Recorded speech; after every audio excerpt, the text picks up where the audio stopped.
திமுக அரசாங்கத்தினுடைய CM sir தமிழக வெற்றி கழகத்தினுடைய தலைவர் நடிகர் விஜய பிரச்சாரம் கூட செய்ய முடியாத அளவுக்கு எல்லா இடங்களையுமே தடுத்துக்கிட்டு இருக்கிறாரு. இதை நான் சொல்லல, டிவிகே தலைவரே சொல்லியிருக்கிறாரு. அரியலூர்ல போனப்போ நான் கரெக்டா அந்த ஊருக்கு போறதுக்கு முன்னாடி அந்த ஏரியாலேயே அந்த பவர் கட்டு சொல்லியிருக்காரு அப்படின்னு பாத்தீங்கன்னா, அவர் எங்க பிரச்சாரத்துக்கு போனாலும் அங்க மின்சார ஒயர்களை துண்டிச்சுக்கிட்டு இருக்காங்க.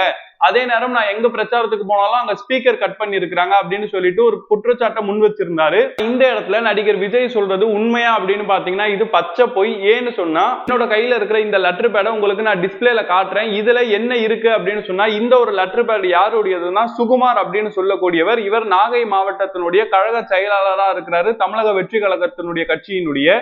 இவரு அங்க இருக்கக்கூடிய இபி ஆபீஸ்க்கு ஒரு லெட்டர் ஒண்ணு கொடுத்திருக்கிறாரு. என்ன லெட்டர்னு சொன்னா, எங்களுடைய தலைவர் நடிகர் விஜய் அவங்க பிரச்சாரத்துக்காக நாகை மாவட்டத்துக்கு வர இருக்கிறாங்க.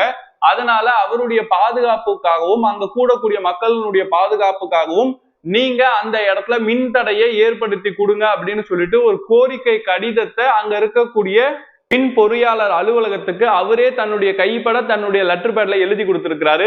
இதன் அடிப்படையில தான் நடிகர் விஜய் அவங்க செல்லக்கூடிய இடத்துல மின்தடை ஏற்பட்டதே தவிர சிஎம் சார் தான் இதுக்கு காரணம், திமுக அரசு என்னுடைய பிரச்சாரத்தை முடக்க முயற்சி பண்ணுது அப்படின்னு சொல்லிட்டு நடிகர் விஜய் சொல்றது பச்சை பொய் அப்படிங்கிறத தெரிஞ்சுக்கோங்க.